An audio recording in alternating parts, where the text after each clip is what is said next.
যার নামানুসারে শাহজাদপুরের নামকরণ করা হয়েছে, সেই শাহেনশাহ শাহজাদপুর হযরত মখদুম শাহ দৌলার মসজিদে আমি এখন রয়েছি। আমার পেছনেই আপনারা দেখতে পাচ্ছেন সুউচ্চ গম্বুজ, আর এই গম্বুজ বা মিনারের নিচেই কিন্তু চিরনিদ্রায় শায়িত রয়েছেন এই ইসলামের জন্য রক্ত দেয়া, এই ইসলাম প্রচারের জন্য সুদূর ইয়ামেন থেকে এই বাংলাদেশের শাহজাদপুরে আসা মখদুমিয়া জামে মসজিদ নির্মাণ করা সেই হযরত মখদুম শাহ দৌলা শায়িত রয়েছেন।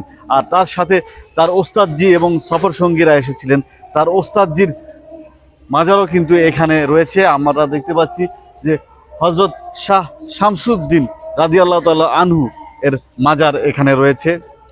তো এজন্যই কিন্তু শাহজাদপুরে এত রহমত বরকত আল্লাহ দান করেছেন।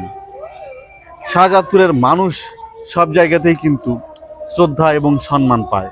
তো সবাই শাহজাদপুর বাসীর জন্য দোয়া করবেন, আপনাদের জন্য দোয়া রইল।